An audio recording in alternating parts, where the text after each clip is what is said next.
Welcome on into a live edition of the Cleveland Browns Report by Chat Sports. Matthew Peterson here with lots to discuss. We've got some moving pieces in the quarterback puzzle. We're going to talk about free agency. We'll talk a little draft. We're going to talk about everything right now relating to the Cleveland Browns. Appreciate everyone for hanging out with us here. There was so much news to get to. I moved our live show up 30 minutes because I simply just did not want to sit around for an extra 30 minutes and wait because we were ready to roll, so I figured why not just get this thing off the ground. So we're going to talk about Carson Wentz, Russell Wilson, mock drafts, free agency, mailbag, whichever topics you would like to discuss. So plenty to get to on today's show. But as always, I will let the audience build up for the next 3 to 5 minutes or so, knowing not everyone's going to be here right on time. So shout out your city for me in the meantime while we wait for the stragglers. Appreciate all of you guys who have been waiting for us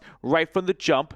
We've got over 100 people watching and a $50 super chat from Slow But Sure. Let's go.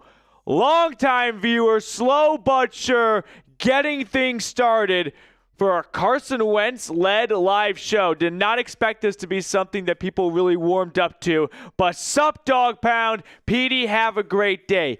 Thank you very much, Slow But Sure. It's been a pretty good day so far. I can't complain. We've got lots to cover, lots to discuss on today's live show. But Slow But Sure, thank you for going above and beyond to support the channel with a generous donation like this. Hope you're having a great day yourself. I personally am in that antsy phase. You know when you're going on a trip sometimes and leading up to the trip can honestly be more exciting than the trip itself because you're so excited you start to count down the days. One of my best friends from college is having his bachelor party this weekend in Las Vegas for the opening weekend of March Madness. It's every guy's dream to be at least at one point in Vegas for the first round of March Madness, and I can't wait. I am counting down the hours until my Southwest 6 p.m. flight tomorrow, which better not get delayed. So, Slow But Sure, thank you so much.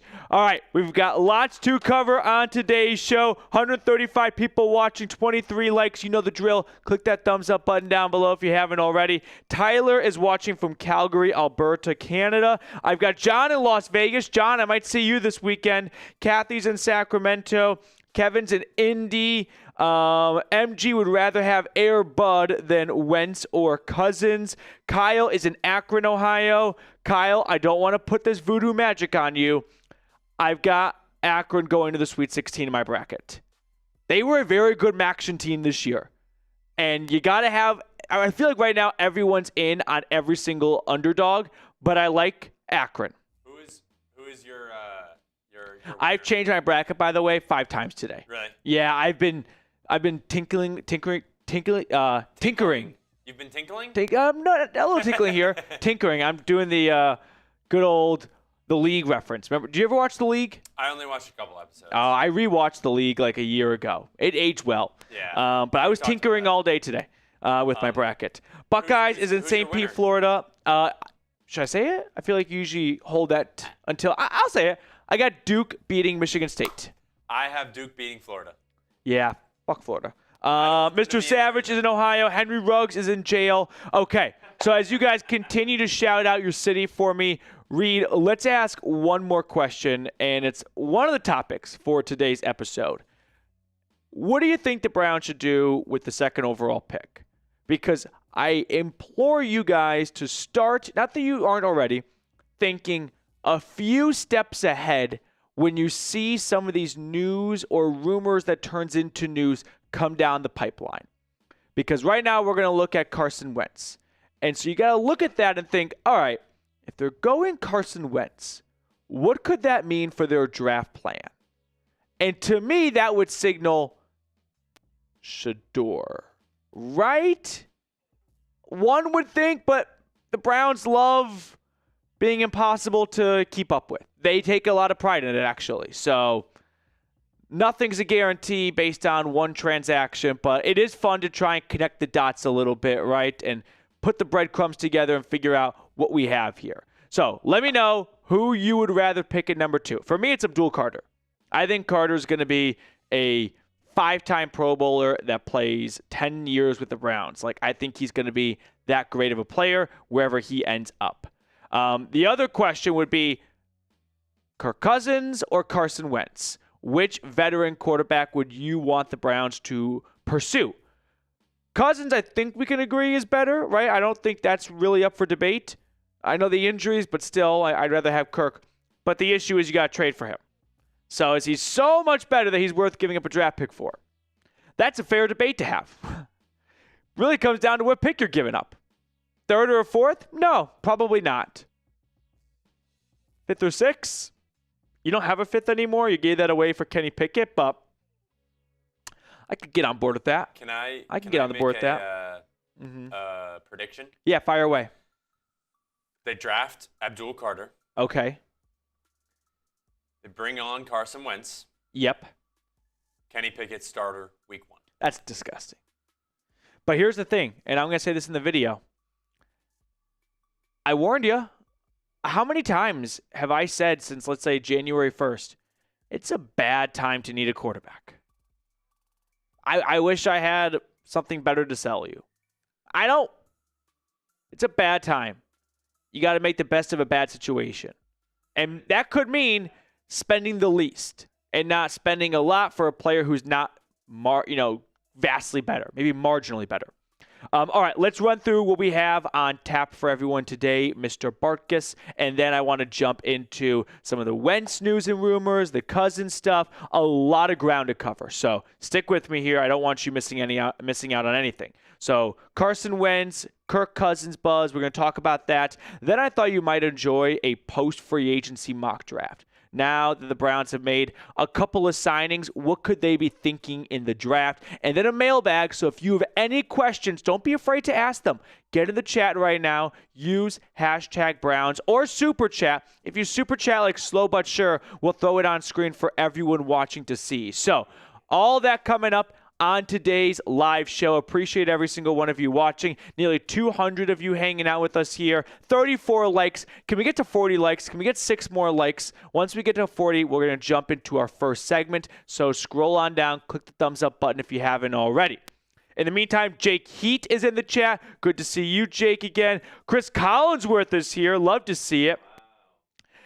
Jeffrey saying Gardner Minshew. Gardner Minshew was signed by the Chiefs. He is Patrick Mahomes' new backup. So that is not a possibility. Josh is in Michigan, as always. Brandon is saying draft Jackson Dart. Not a bad idea, Jackson. I just want to know what round you're thinking. And that's a huge factor into whether or not I'm on board with something like that or not. All right, 45 likes. We crushed that goal. Him getting mocked to the Saints at 9. Yeah, that's bonkers. Bonkers. David's here. Riley's in Grand Rapids. Wish we got Justin Fields, honestly. 2 years, $40 million. I think it's $30 million guaranteed, so we'll call it a 1 year, $30 million contract. It's a sizable investment. And I don't know if Fields is worth that investment for a team that has struggled with turnovers and sacks. And those are his 2 bugaboos, right? What was Dale's 2 bugaboos? I don't want to sleep with old women and bear traps. Those are my 2 bugaboos.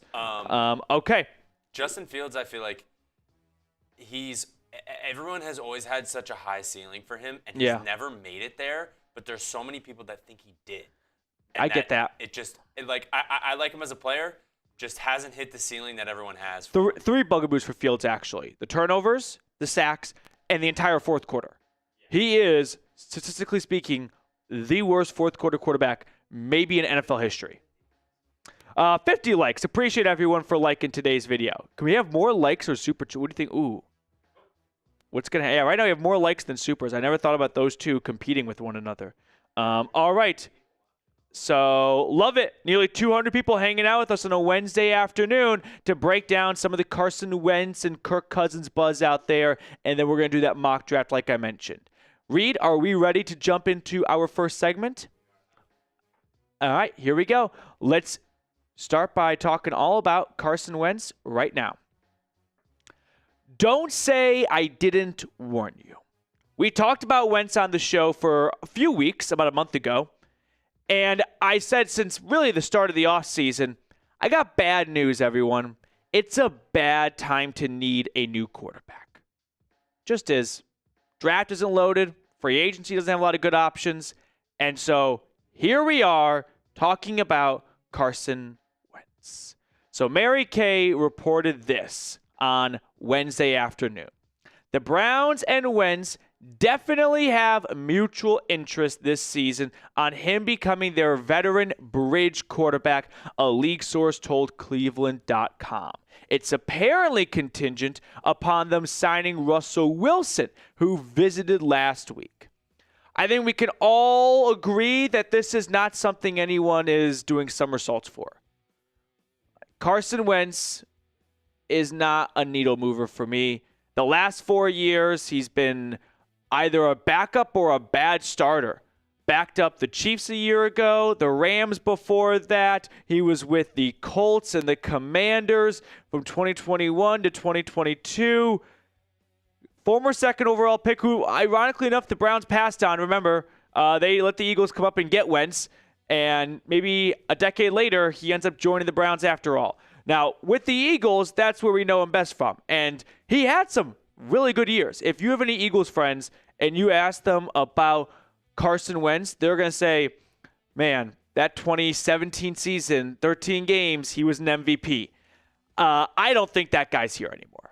I think the confidence got shattered with Jalen Hurts, and then it really started to spiral when he got benched in Washington, and he let the postseason slip away in Indianapolis at the end of the season. So by no means am I here to advocate for Carson Wentz is a good option for the Browns. I am here to share the news that I've been sharing since, let's say, January 1. Sucks that you need a quarterback this offseason. Sometimes it's good offseason to need a quarterback. Sometimes the draft is loaded. Sometimes there's some good free agent options. Not the case this year. So if that is the case, my mindset then turns to, if it's not a good time to get a quarterback, let's not spend drastically more for quarterback A if they are marginally better than quarterback B, who is much cheaper. In these two instances, that could be the difference between Carson Wentz and Russell Wilson, or Carson Wentz and Kirk Cousins, because I think Wilson and Cousins are better than Wentz. Are they so much better that you should give Russell Wilson 2 years, $40 to $45 million? Remember, Justin Fields just got 2 years, $40 million from the Jets. I would think that Russ wants more than that. And he might get that from the Giants, who are so desperate to find an immediate starter to help them win before Joe Shane and Brian Dable get fired. I don't get that same desperation vibe from Andrew Berry and Kevin Stefanski. So if it starts to become a little bit of a pissing match between Cleveland and New York, I hope New York wins it, because I don't think Russell Wilson is so much better that you should give him 2 years, $50 million, whereas Wentz you could sign for 1 year, $5 million. Isn't that what he got last year from the Chiefs? Maybe $6 or $7 million. Same goes for Kirk Cousins. I think Kirk Cousins is going to be a better quarterback than Carson Wentz, but is he so much better that you give up a good amount of draft capital for him? Probably not. I don't think so. But this is where we are right now. It sucks. That's really the only way. It's the best way to summarize this entire situation. Everyone, when they saw Carson Wentz, Browns, Mitchell, fuck. I think all across Northeast Ohio, production just grinded to a halt because of the realization of what's looming ahead. Now, I want to talk about if they do get Wentz and he is that bridge quarterback, what that means for Cleveland in the draft. Does this kind of tip their hand as to what their plans are in April? But really quickly, make sure you join the Noti gang. If the Browns make any moves at all, we're going to be trying to get a video out to you as quickly as possible. So click that subscribe button if you haven't already. And if you are subscribed, go ahead, click the notification bell, and select it to all. So here is my projected quarterback room. If they get Carson Wentz. Carson Wentz can be substituted for Kirk Cousins or Russell Wilson, and I don't think it changes anything here for the most part. I always said 2 veterans, 2 rookies.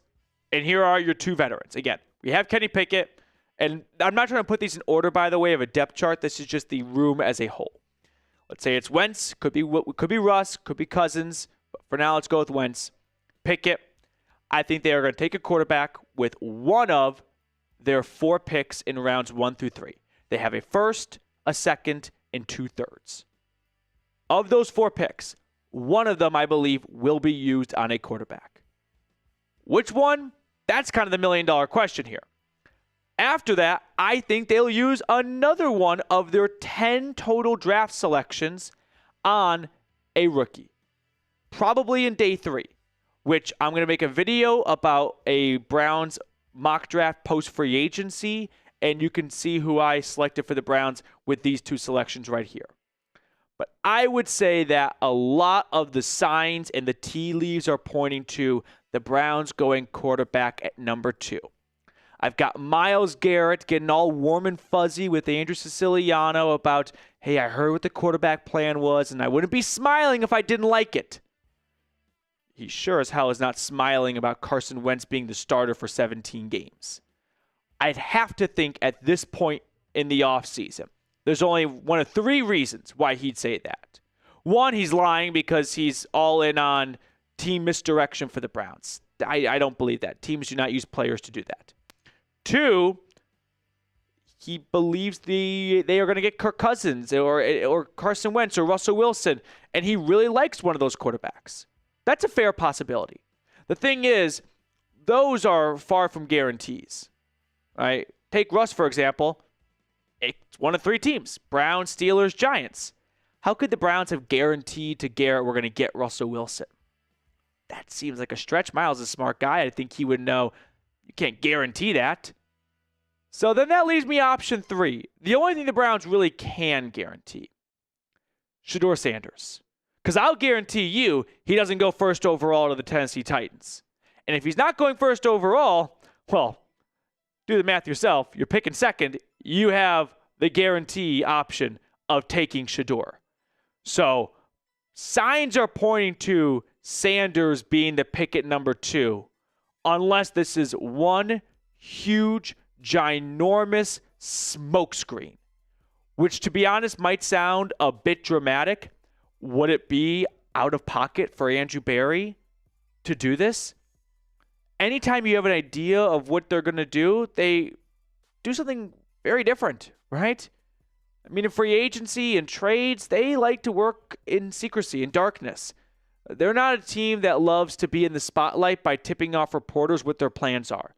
Like the Cowboys like to do that. For example, the Cowboys said, "Ooh, we want Cooper Kupp." No, they were never actually in on Cooper Kupp in my eyes, but they wanted their fans to think we're in on Cooper Kupp so that people would stop being so mad at Jerry Jones for not making any moves.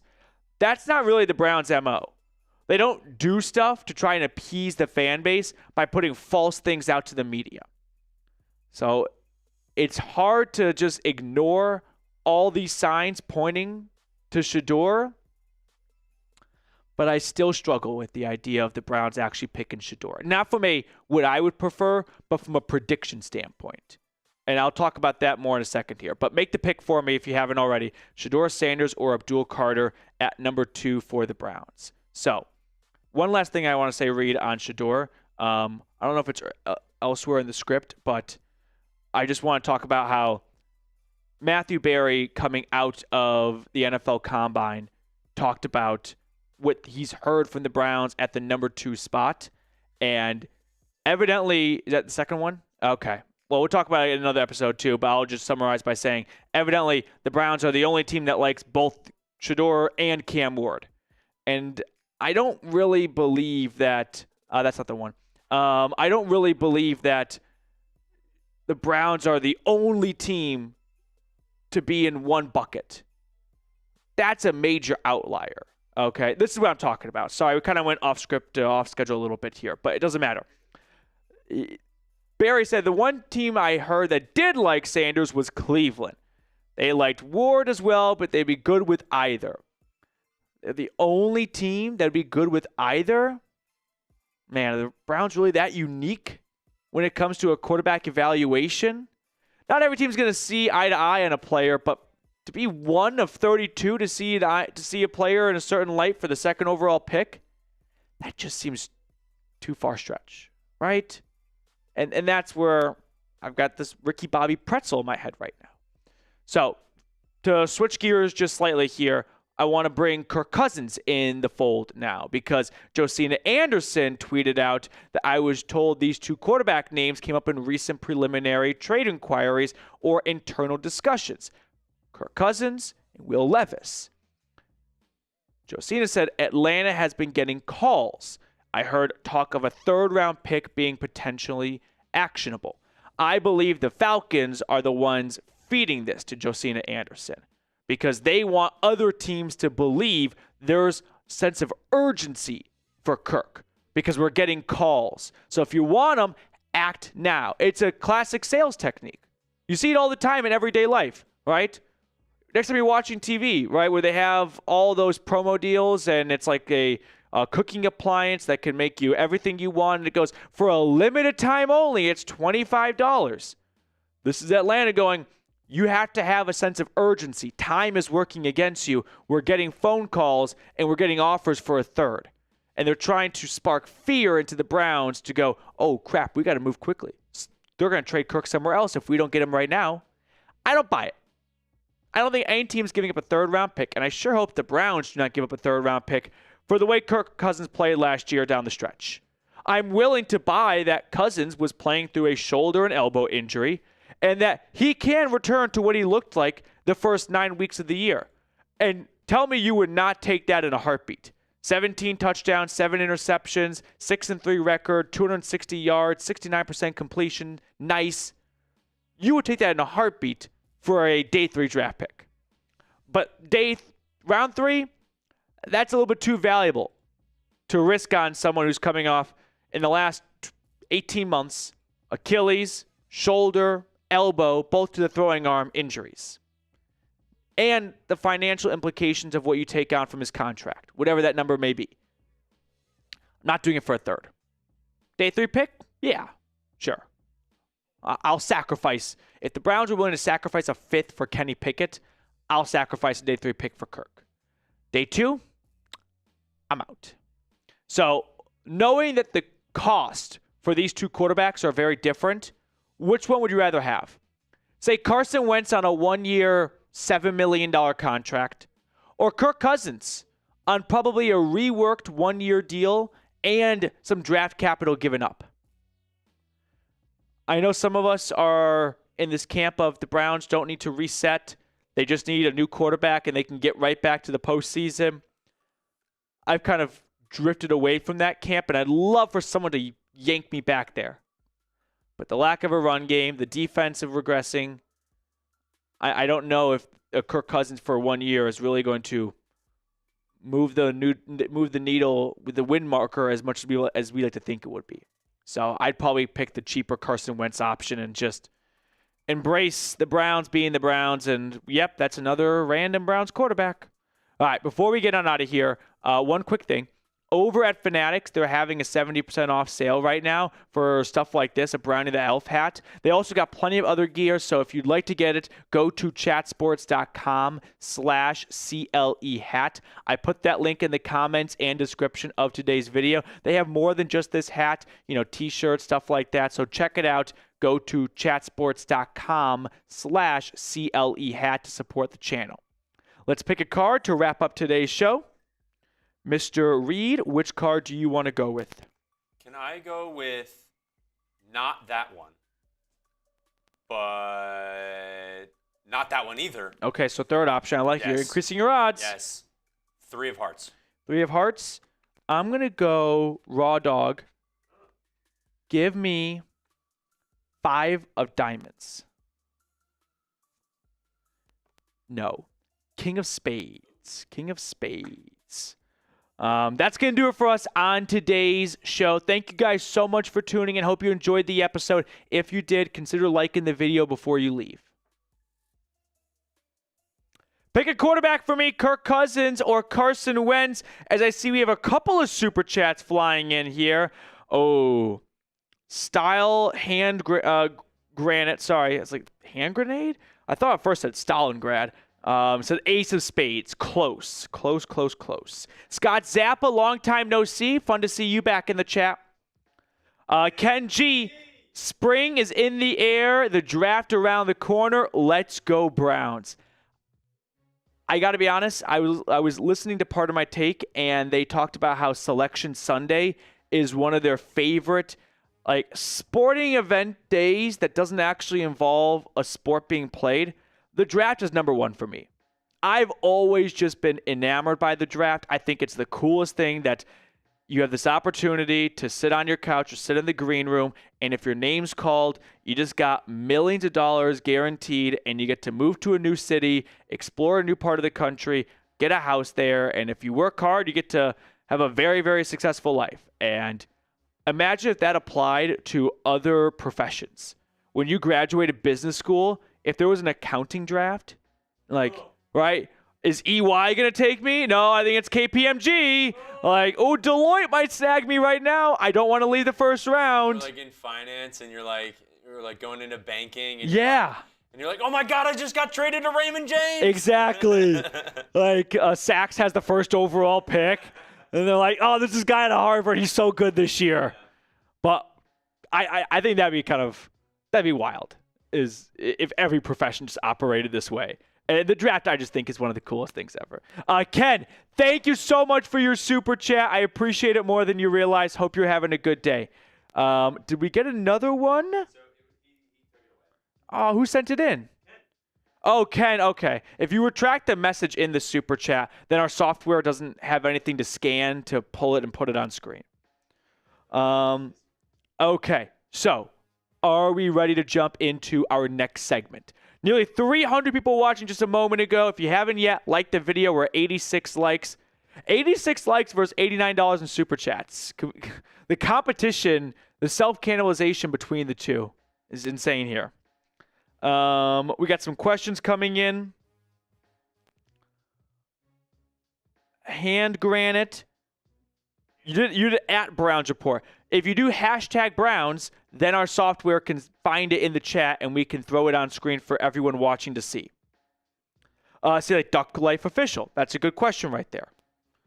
Okay, let's start our next segment, which is a post-free agency. Now that, all the big names for the most part have been signed, there'll still be some more that trickle through over the next few weeks leading up to the draft. But can we all agree for the most part the lust of free agency is over a little bit? Is lust the right word? I think so. Sounds right. If you want to say excitement. Yeah, excitement. The lust, yeah. The love, uh-huh.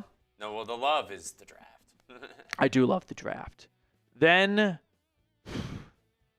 the desert, which is summer of the off season. What if we did a whole video just picking a card until one of us got it? It could be a 5-minute video. Should we do that one day in July when there's no news? No, absolutely no news in the summer. Yeah, I'll piss everyone off. I'll make the title the Browns have traded Deshaun Watson, and it's I'm not gonna lie, they didn't trade him, but we're picking a card today. You know what I think I'll do? What I'll do is this. It'll kind of make Out of the Office. I will warn you guys for weeks leading up to July that there's going to be a day where I publish a video with a completely fake title. And anyone that watches the video frequently knows this is the fake video. It's going to be like in The Office when Michael said, the ship's going down. Who do you save first? Sails? And the people on the boat started grabbing life jackets and jumping off. You know what I'm talking about? And then Stanley and Kevin and Angela no, he's joking. The ship's not actually sinking. All right, here we go. Okay. We'll see what the reviews are like. Let's get into it. Let's talk about a new mock draft. Are you ready, Mr. Barkus? Okay, here we go. Now that a lot of the big dominoes have fallen from NFL free agency, I thought it'd be a good time to do a post-free agency mock draft. So I'm filming this, by the way, Wednesday afternoon during our live show. So if anyone gets signed between now and when this video gets published, you know why. But let's first just kind of refresh everyone on the acquisitions the Browns have made up until this point in real time of signing. So traded for Kenny Pickett, signed a new backup offensive tackle, brought over an outside linebacker / defensive end. We'll see where Jim Schwartz places the former first-round pick, Joe Tryon-Shoyinka. And then they brought back Devin Bush. They replaced Dalvin Tomlinson with a cheaper version, but a better pass rusher. And Jack Conklin just got a new reworked one-year contract. So not a ton of new faces, or better yet, not a ton of roster holes addressed. You still need a quarterback. You still need a running back. You need a lot of things right now. Now, before we start the mock draft, I just want to get one rule out there. The way I do my mock drafts is I do not do them based on what I would do. I'm not the GM. I don't think that's very valuable to you, and I don't think it's a good use of your time. I like to do my mock drafts based on what I think the Browns are going to do. And those are two very different things, and I think that people often mix them. So that's the way I like to do my mock drafts. What is Andrew Berry going to do? And I like to figure that out by looking at previous drafts from him, tendencies, things like that. So without further ado, let's get started. With the second overall pick in the draft, I went with, and I really struggled with this one, Abdul Carter. Again, this is not a what would I do? This is a prediction. And it's not one that I'm going to stick my neck out for, but I just can't seem to shake the fact that Carter is an incredible prospect. The Browns under Andrew Berry have always liked getting best player available. And no one has Shedeur Sanders as the second overall player in this draft. Quarterback need can help, a player jump up earlier in the draft, but I still feel that with how good of a prospect Carter is, the Browns are going to come to the conclusion of, while we do need a quarterback, this is too good of a prospect to pass on for a quarterback that's got too many questions. Because I think Cam Ward will go first overall to the Titans, and this is going to be the $1 million question. And I like Carter a lot. He only has really 1 year of being a true edge rusher. I don't think that's through any fault of his own. A couple of guys you might have heard of were in front of him on the depth chart in Happy Valley. Chop Robinson, first-round pick by the Dolphins last year. Just Isaac, a day 2 pick. So Carter finally gets his opportunity, and look what he does. He puts up 12 sacks and 66 pressures and so much more. But we have to acknowledge that the Browns need a quarterback, and there's been so much out there that they're going to take a quarterback. I mean, I remember when Matthew Berry, who I think does a great write-up after the Combine, said this: the one team I heard that did like Sanders was Cleveland. They like Ward as well, but they would be good with either. So despite the Browns being the current DraftKings betting favorite to draft Travis Hunter, everything I heard was that Cleveland is going QB, and they are good with either guy. It does feel like it could go either way between Abdul Carter and Shedeur Sanders, and I know that what I just did completely contradicts Matthew Berry. But are the Browns really a team to let everyone know in February what their plans are? That's never been the way Andrew Berry's operated. Why start now? That's my first issue. That's like the first red flag. The second red flag is, think about the way the Browns are driven analytically, right? They are not a gut feel team. I think a team that would take Shedeur would be an eye test gut feel kind of team. You know what I mean? Where the owner kind of meddles a little bit, and he's like, that guy from Colorado looks pretty good. Let's take him. Oh, sure, but the analytics say that this guy, I don't know who cares about the numbers. That's not the Browns. So I'm going to trust my gut here and think that the Browns are going to stick to the way they have always built in the draft. Best player available more often than not. Martin Emerson, Cedric Tillman, those weren't huge positions of need at the time, but they couldn't pass on them. So I'll go with Carter, but it could go either way. So who do you want to pick at number 2? Is it Shedeur Sanders? Is it Abdul Carter? Is it Travis Hunter? The one thing that we talked about at the very beginning when the draft order was announced that's really decreased in likelihood is I think trading back. I just don't think you're going to find a team that wants to trade up in this year's draft. Moving on, after Abdul Carter, with the first pick in round number 2, I went with Iowa running back Kaleb Johnson.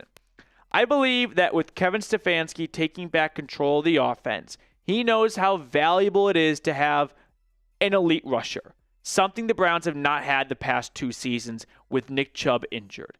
And Johnson can step in here and be that guy for Stefanski. I think there are some similarities between him and Nick Chubb. I'm not trying to say that he's a Nick Chubb comp, but the way they play the position. Guys that like to win with physicality.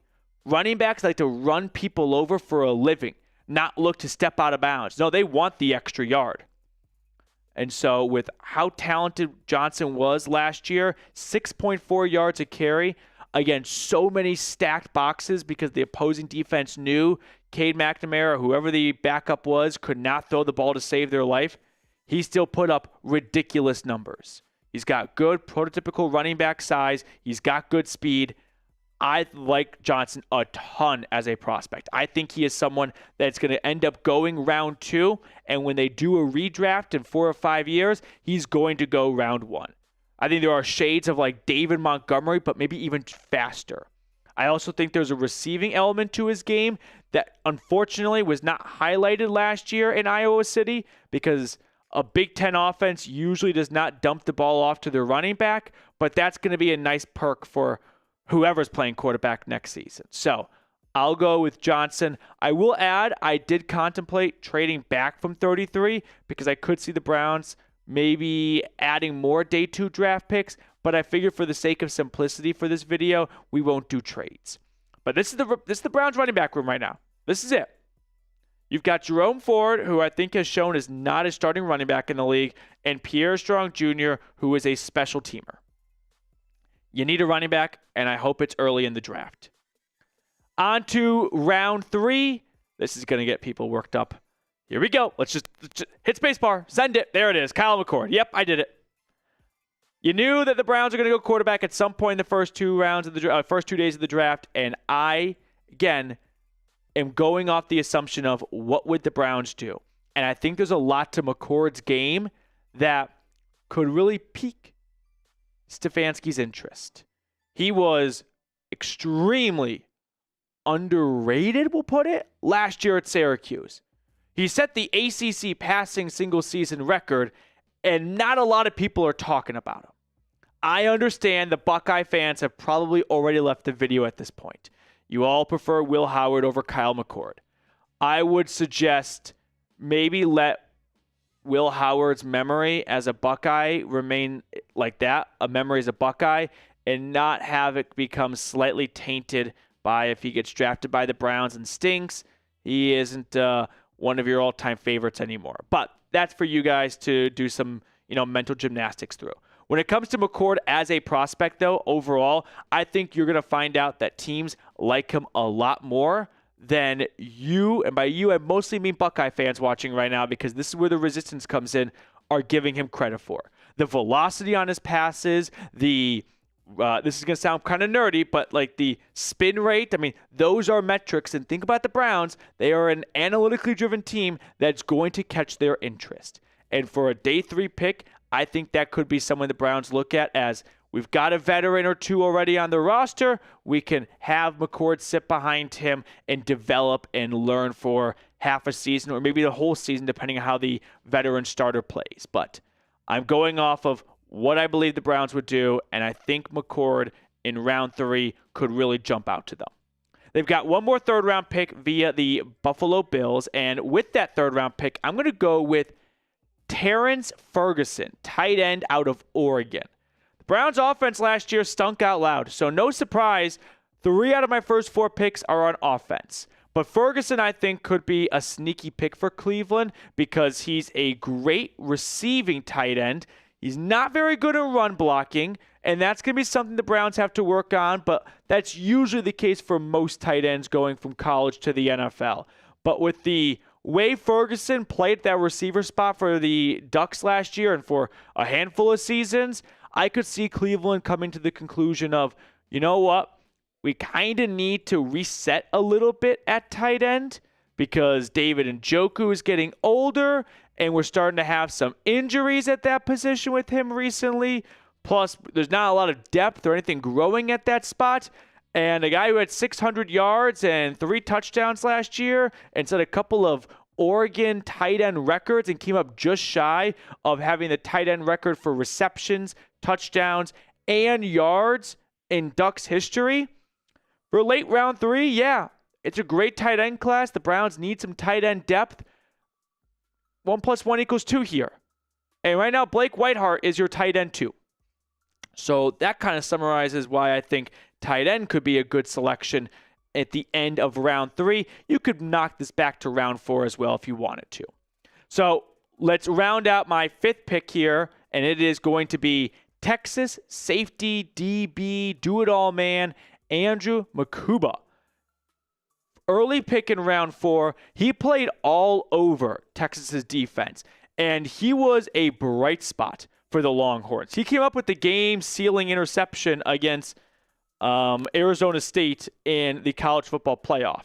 But there were some concerns about his tackling abilities, and he put those concerns to rest. Plus, the guy had 5 interceptions. He played the star position for the Longhorns, so he was all over the field. I think Jim Schwartz would covet that type of flexibility and the ability to play anywhere on the field. The versatility is the word I'm looking for. We also know with Rodney McLeod retiring, you need some more safety depth here, and I like Hickman, I like Delpit, and that's pretty much about it for me. So I'd like to see the Browns add to their secondary in the safety department somewhere in the middle of the draft, and round 4 seems like a great place to do it. Now, I told a fib earlier when I said no trades. I lied. I made a trade because I didn't want to do trades, and then I got this call on Pro Football Focus Draft Simulator from the Minnesota Vikings. Or rather, I made the call. And it's jumping up into early round 5 because the Browns do not have a 5th round pick and giving up 2 of their many 6th-rounders and a future 7th. So 3 day 3 picks for a 5th rounder. And after jumping up into round 5, I said I was going to go with the second quarterback in my other video. Here it is. It is Louisville quarterback Tyler Shough. So let's get to know one of the biggest risers in the pre-draft process. He's got a really interesting story. Let's just kind of get to know him first a little bit. For one, great size, 6'5", 220 pounds. That is above average NFL quarterback size. Now, he played a ton of college football. Started off at Oregon. He was Justin Herbert's backup. Let that sink in. He was in the same recruiting class as Trevor Lawrence and Justin Fields. That's how old he is. Then he goes to Texas Tech. At Texas Tech, he suffered very serious injuries that caused him to miss a lot of time all 3 years. When he was healthy, he started every game. But he suffered broken legs, shoulder injuries. He missed a substantial amount of time in his 3 years in Lubbock. So then he goes to Louisville for his 7th year because of a COVID year and medical redshirt. I don't know how these guys get to play college football nearly into their 30s. But there's 25-year-old Tyler Shough slinging it for the Cardinals. And there are some pros to his game that teams are really starting to pick up on.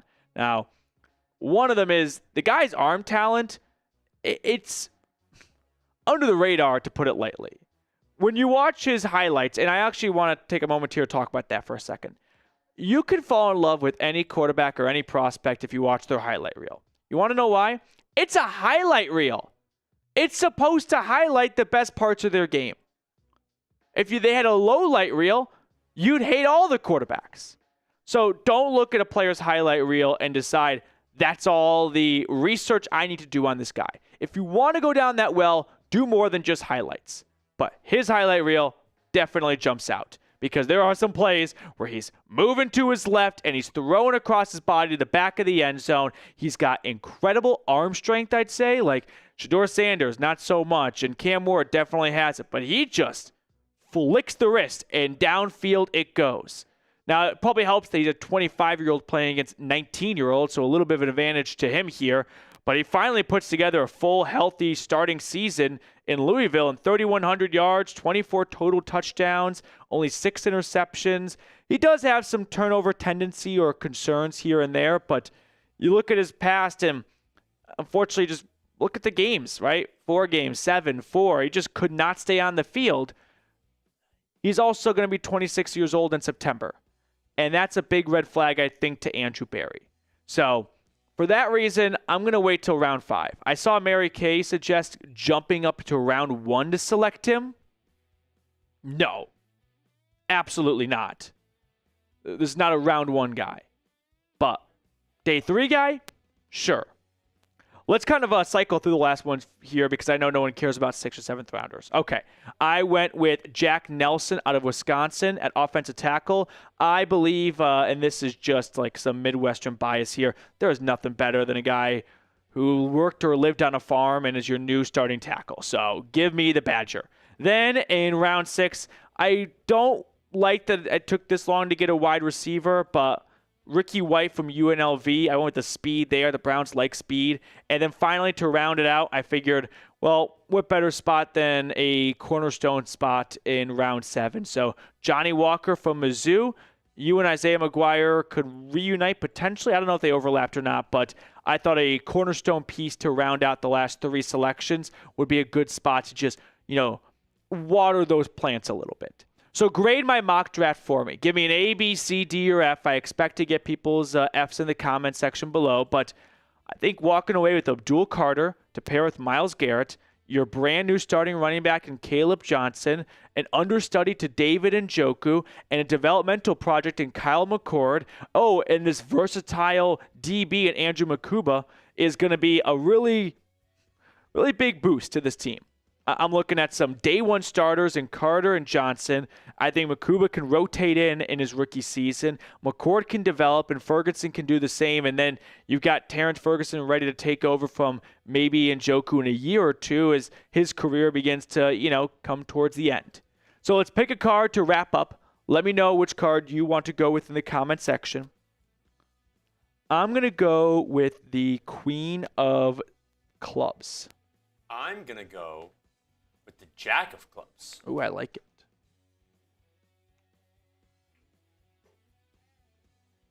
Here we go.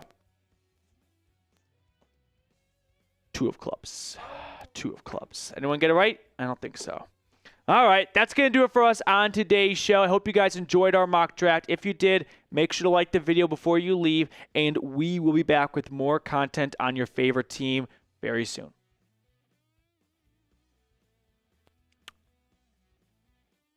Grade my mock draft. Kathy gives me an A, but I think Kathy's one of my biggest supporters. It'd be hard for me to do something that Kathy would not like. Duck Life Official says B+. I will say, and then surprise of the year, Buckeye 7 is critical of Kyle McCord. I love he goes, McCord falters under pressure when it really matters. Will Howard didn't. The Michigan game. Can I give you the Michigan game or the Oregon game? Yeah, the Michigan game, the Oregon game. Don't get when playoffs. He came to play, but the Michigan game is important too, is it not? The Oregon game is important too. I don't know if that's the insult that you think it is. All right. We have a mailbag next, so get your questions in. # Browns or Super Chat. It does suck. I think that it's not common for there to be such a large, passionate college fan base that also coincides with an NFL fan base. For example, let's go through some of the largest NFL college fan bases in general. Alabama. They're not big NFL folks. No, I was going to say they don't know anything about the NFL. Yeah. They just know Bama. Okay. Michigan, Detroit Lions. Lions, kind of. But the Lions, I feel like they're not as passionate about the Lions as Ohio State fans are with the Browns. Agree to disagree there? I don't have any evidence to back that up. It's a pure vibes thing. But I often don't see correlation or enough correlation of like diehard Michigan fan and Lions fan. MG brings up a great point. Texas Longhorns and the Cowboys. Texas, is a state thing. And folks in Austin are not big Cowboys fans. You know what I mean? Like, not that they're all big Texans fans. But any Cowboys fan is a Texas fan. I disagree. You think? Yeah, there's Texas Tech. There's A&M, TCU, SMU, Baylor. Like, Texas is a tough one. USC fan, big fan base. They don't care about the Rams. Notre Dame, huge fan base. So nationally spread. Notre Dame fans are all Colts fans? I don't think so. Like, that's not a big connection right there. Florida fans, I don't think all Florida fans are diehard Bucks fans. No, right? Tennessee, as a graduate, there's Titans also, are not a big thing for Vols fans. There's also a lot of Florida football teams. Yeah. Like Florida State, Florida, Miami. I bring all this up because Ohio State and the Browns, they go hand in hand for so many fans. And that just seems rare to me. And that leads to a lot of bias when the NFL part of your brain turns on and the college part turns off, and you don't want to do something that it's almost like severance. That's what Ohio State fans are. They need severance, actually. Ohio State Browns fans need severance. They need their innie and their outie because the two never play well together. Falcons, Georgia? Falcons, Georgia, I'm going to push back on because Georgia's king in Georgia. The Georgia Bulldogs. Falcons are not even the most popular pro team in that state. The Braves are. LSU Saints? LSU Saints is one for sure. That checks that box. I like LSU Saints. Any other ginormous fan bases? I think Ohio State and the Browns have such a huge overlap. And that's a bit of a rarity for huge college fandoms. And that leads to, like, mental gymnastics when Kyle McCord, I think, could be a good prospect, but Ohio State fans don't want him because of his time in Columbus. Notre Dame and Celtics. Okay. Mailbag. Get those questions in. I'm going to start calling people out by name. Hashtag Browns or Super Chat. Kaleb got one in the chat. Soul Train. Are the Titans bigger than the Vols? Absolutely not. No. And Soul Train, the way I can prove it is if you go into Google right now and search Tennessee football, the Titans are not the team that pops up. It is the Tennessee Volunteers. But I will say, like, Titans fans are real. Like, I had plenty of friends in college who were big Titans fans and big Vols fans, but it's Tennessee football number one. You want more evidence of that? The voice of the Titans left that job to be the voice of the Volunteers. I don't know what other way I can illustrate that Tennessee Volunteers own the Volunteer state. Josh getting a question in. We got a good amount of questions. I love it. Let's not waste any of your time. I hate having my time wasted.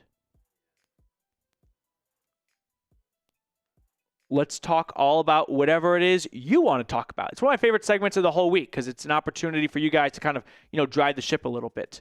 So, here we go. What's going on, everyone? Welcome on into a mailbag edition of the Cleveland Browns Report. I'm answering questions that came in during our live show, which airs every Wednesday at 5 p.m. Eastern. Before we start, make sure you like the video if you haven't already. Our first question coming in from Jake Heat. Tradable commodities, PD. Greg Newsome, Wyatt Teller, Jerome Ford. Jerome Ford, you're not getting anything but maybe someone pays for your vending machines. Wyatt Teller played well last year when he came back from the knee injury. I think there could be interest for him. Greg Newsome would have the biggest market because he's the youngest and he plays a valuable position like corner. The fact that there's been such little chatter around those two players makes me think the Browns are not looking to move on from any of their guys, if you will. But I'm still a little surprised to see Cleveland roll into next season with Joel Bitonio and Wyatt Teller with those contracts. Although I think Jack Conklin reworking his deal might have made that possible. So I'd probably rank them in the order you have them in terms of likelihood and what you get in return. Newsome, then Teller, then Ford. Jake, thank you so much for your question. Cool guy. I know the Titans said they wouldn't pass on a generational player. So do you think that player could be Ashton Jeanty? What do you guys think? They did say that, and I don't think Jeanty would be the name I have in mind because there's running back going first overall. Is that a first? Maybe? When did Jim Brown go? I thought he was like third. But anywho, bad radio. I would think that would point to Abdul Carter. That's what my interpretation of that comment was. The tough thing is actions speak louder than words. And the actions of the Titans not going after any veteran quarterbacks, not even making an offer, it sounds like, to me screams they are planning to draft Cam Ward. So maybe they're going to justify it by saying, well, we think he's generational. No one else does. Cam Ward would not even be one of the first 4 quarterbacks taken in last year's draft. He'd go somewhere around Michael Penix and Bo Nix and J.J. McCarthy, like in that trio right there. 3 quarterbacks to go before him, so he can't be generational in my eyes. Cool guy. I like the idea, but I think you're barking up the wrong tree with Jeanty. Joshua, look at our running backs, receivers, and tight ends. Go with AC, Abdul Carter in the first, then offensive skill positions with their next 3 picks. Few picks. I agree, Josh. This is from a standpoint of what I would do and what I think the Browns are going to do. I think they're going to go Abdul Carter, but I'm like 51-49 right now. And then I love for them, this is a combo of what I would do and what I want them to do. What I think they're going to do and what I want them to do. Kaleb Johnson out of Iowa in round number 2. And at that point, you can kind of go loose with best player available because you have so many other roster needs at this stage. But I like that idea a lot, Josh. Donovan Mitchell. Could you see the Browns trading for Trayvon Walker if he really is available? So I think what Donovan here is referencing is this, I wouldn't even call it a report, but Walter Football, you know Walter Football? They used to like kind of be at the top of like the mock draft kingdom back in the day. He came out and said that the Jags are interested in trading Walker more or less. And that's gained a little bit of traction. I'd be very hard-pressed to believe that to be true. He's coming off back-to-back 10-sack seasons. I know that for being the first overall pick, the expectations are very high. The only way I see this actually happening, though, is in terms of him just getting traded, period. You got a brand new kid GM in Jacksonville who might think he, like I was at this point too, and I'm sure I still am. When you get your first big job, when you graduate college, you think you know everything. And then you're at your job for a few years, and then some new, younger employees come aboard, and they think they know everything, and you're like, I sure hope I wasn't like that, when in reality, you probably were. So I would not be blown away if the young 34-year-old GM in Jacksonville is like, I know everything. I'm going to be the best GM. I'm going to flip Walker for some picks, and I'm going to get just as good of a defensive end, but reset the clock in that contract and avoid having to make a big payday in 2 years. You could probably find someone in the draft who can give you the production that Walker's getting and then add some extra draft capital on top of it with the trade. The Browns definitely have always barked up the trees of, ooh, former first-round pick available? Like, let's talk game. Let's talk shop. What would it cost? I don't believe that Cleveland is actually going to get this done, but in another world, it'd be a lot of fun because you could then pair him with Myles Garrett, and that frees you up for the second overall pick to maybe go with like a, say, if you want Travis Hunter, right? That'd be a really fun offense and defense right there. So I'll ask you guys, would you trade for the former first overall pick out of Georgia by the Jags? Give me a yes or give me a no. I would think it'd cost you multiple day 2 picks. Maybe a first, but the Browns are giving up a second overall pick. So it could be something like the Browns and Jags swap first-round picks this year. They then get to take up Abdul Carter, and the Browns fall back to 5, and the Jags also get the 33rd overall pick. Just an idea. Christopher Stofira, draft not good for needs. Carter or trade down. So the draft strength this year: interior defensive line, running backs, tight ends. Those are the 3 position groups that jump out to me the most. The weaknesses: offensive tackle, quarterback, and wide receiver. The Browns need a new tackle and a new quarterback. A new DT is not really a big needle mover for me when you took Mike Hall in the second round last year. So I don't disagree, Chris. If you can find someone to trade with, I'd make that trade. If you can find a way to get another first-round pick in next year's draft, now you got two teams to kind of bet on to finish at the top of the draft for a new quarterback if you need one. Like the Bears, they got the first overall pick because of the Carolina Panthers sucking, and that's how they got Caleb Williams. Nunya. Hey, how about we draft Abdul Carter and trade for another first-round pick for the Ravens? And get Jackson Dart in the third round, get Quinshawn Judkins. I was like, okay, let's start with talking about the Abdul Carter bit here. I like that. You sold me. No more argument on my end. Trading for a first with the Ravens is very rare. The Browns and Ravens made a draft trade like 2 years ago. It involves a 6th and a 7th going back and forth, but interdivision trade, helping the Browns out, the future first. The Ravens could look at that as like, hey, it's not a bad idea because we plan on being good and we plan on giving the Browns a late first-round pick. But that'd be making a big bet because if they were to have injuries happen, or which it's the Ravens we're talking about here, and they give the Browns an early pick, I can't imagine even for the Ravens to be that early, but that could come back to haunt them. You know how like the Bills traded with the Chiefs so that Kansas City could draft Patrick Mahomes. And as for Quinshawn Judkins or Jackson Dart, I'm not super high on the Jackson Dart train. I'm high enough on it to go, like, sure, a round 3 pick, but second or 33rd, I'm passing. And Judkins, I'd probably look at as a 4th-round talent. Kathy, how likely if Kevin and Barry don't turn it around will they be fired? That's a great question. The way they're acting and behaving, it doesn't seem to have a lot of urgency or a lot of fear or panic, better yet. The Giants have fear and panic.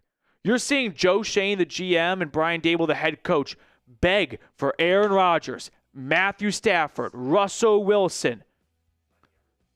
The Browns, they didn't kick the tires on Rodgers. They brought Wilson in for a visit. It never seemed like they were all that in on Stafford. To me, that does not reflect a duo that feels that, hey, this season is make or break for us. Whereas for the Giants, they need a quarterback that can help them win right now. Otherwise, they're getting fired. So I think that they are safer than we at least give them credit for, based on the way they have acted in their moves. And actions speak louder than words. If you were that nervous about your job, would you trade for Kenny Pickett? Before we look at the other questions, quick reminder, over at Fanatics, they're having a huge sale. They got things like this Brownie the Elf hat, 70% off, plus some other merch and gear as well. So go to chatsports.com/CLE hat. I put that link in the comments and description of today's video. So if you want to get some more Browns gear in your wardrobe without breaking the bank, check it out, chatsports.com/CLE hat. Poop, scoop, and boogie. Let's not play with crazy what-ifs. Cleveland is taking a quarterback at number 2. Yeah, but you're saying that's crazy. I don't think that's crazy. I think the crazy what-if would be like Ashton Genty at number 2. To just completely disregard the possibility that the Browns, under Andrew Barry, take the best player available in Abdul Carter, that seems more likely than not, if anything. Joshua. Hey, Petey, I have been looking into Shedeur quite a bit. How successful do you think he will be in Stefanski's offense? Josh, great question. I do think there are some traits of Shedeur's game that would really come out well in Stefanski's offense, right? Stefanski's offense is not, hey, I need you in shotgun. I want 3 receivers. I want one guy doing a flag route, one guy doing a post route, and one guy doing a deep curl. That requires the quarterback to make some difficult, deep throws. That's not Shedeur's strength. He's not incapable of doing it, but asking him to do that 10 to 15 times a game, and you're not going to get the best out of Shedeur. No, Shedeur is a quarterback who wins with accuracy, who wins with his toughness especially, and he doesn't have fantastic mobility, but he's got, I wouldn't say great pocket presence because 99 sacks, some of that has to go on the quarterback, but I think sticking him under center in that play action offense, I think that could be the best version of himself. The thing with Shedeur is there's a lot of things I could say right now, but I'll try and consolidate it to this. I do not believe he is talented enough to be a second overall pick that can elevate a depleted offense around him. An offensive line that's regressed and is aged. A run game that has no heartbeat, has no sense of direction, no compass. A receiver room that's got Jerry Jeudy and maybe Cedric Tillman. That doesn't seem like an offense that Sanders is going to walk into and have success with. I think Sanders could be successful on an offense where he sits for a year, learns more about the NFL game speed, and then steps into an offense that has some good pieces around it already. That's not happening in Cleveland. Jeremy Stallman with a $50 super chat live during our mailbag. We have to go after Abdul Carter, have 2 supreme rushers, and then go get your quarterback in the second round. Let's go Browns. PD, keep up the great work. Hashtag your sidekick. Let's go Browns. Jeremy, thank you so much. Stick around for after the mailbag because I have something I want to share I think you get a good kick out of. But I'm with you on the Abdul Carter part. Pick 33 seems a little bit rich for some of these quarterbacks. I'm not going to let the offseason boredom persuade me to start believing they're better than they really are. The draft, it's like, is it Stockholm Syndrome, right? Is that it? Where like you start to fall in love with your captor a little bit? We're right now being like held hostage by time. We had to wait from the end of the NFL season, college football season, till the end of April. It's a lot of waiting. And during that time, during that boredom, we start to fantasize. We start to create new storylines and narratives to keep things fresh. I am not going to lose sight of what the national consensus was in December and January. It's not a good quarterback class. Jeremy, thank you so much for your super chat, though, and look forward to hopefully the Browns taking Abdul Carter as well. Lando Ryder, how about trading number 2 to the Pats for number 4 and Joe Milton? Pats get Travis Hunter, Abdul Carter for sure, and we draft Genty. You're putting too much value in Joe Milton, okay? Joe Milton is not worth the difference of falling back 2 spots. Let's say you called that a 3rd overall pick. Because when the Bears jumped up from 3 to 2 to take Mitch Trubisky, they gave up a 3rd round pick. Joe Milton's not going for a 3rd. So if you're making that deal, I want New England's 3rd round pick. And then you could toss in Joe Milton like he's David goddamn Putney. So I like Genty, and I don't think you should start after a 3-win season by attacking the running back position first. And I say that from a historical standpoint. Saquon Barkley, great running back. Giants picking 2nd overall should have addressed some bigger needs that help you win quicker than a running back. Leonard Fournette, top 5 pick by the Jags. How'd that work out? Christian McCaffrey, top 10 pick by the Panthers. Those are running backs that have been better on their second team than their first team. I fear the same could repeat with Genty. Right now, the exception to that logic or that historical thought is Bijan Robinson. But Atlanta still has had 2 straight losing years with Bijan, so maybe it's not even an exception. Lando, thank you so much for your question. Slow but sure, the $50 super chat as well. Sup, Dog Pound PD, have a great day. You too, Slow but sure. Ken G, spring is in the air, the draft around the corner. Let's go Browns. If you're still watching, drop a CLE in the comment section for me for Ken G as well. Football Prods, I just joined. Did I miss Russ news that you said? We're filming this during our mailbag, so by the time you're watching this as a video, it's been a couple of days since I filmed this, but the Russ news that he is referring to on Wednesday when I filmed this is the Browns are waiting on a Russell Wilson decision before beginning their Carson Wentz odyssey, to use a word from Andrew Barry's vocabulary. Thank you guys so much for tuning in. Let's pick a card and let you get on your way. Which card do you want to go with, Reed? Let's go with, how about not the 8 of diamonds, but the 9 of clubs. I'm going to say the 5 of spades.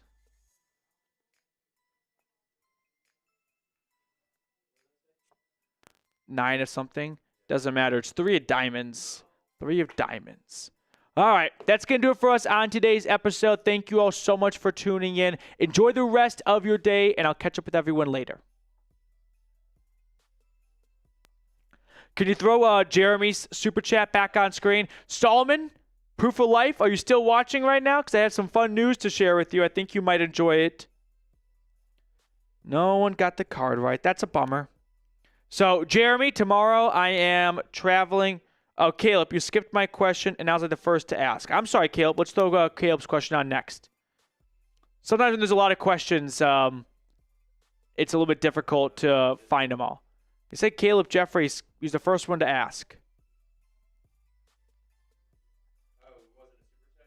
No, it was not a super chat, just a generic question.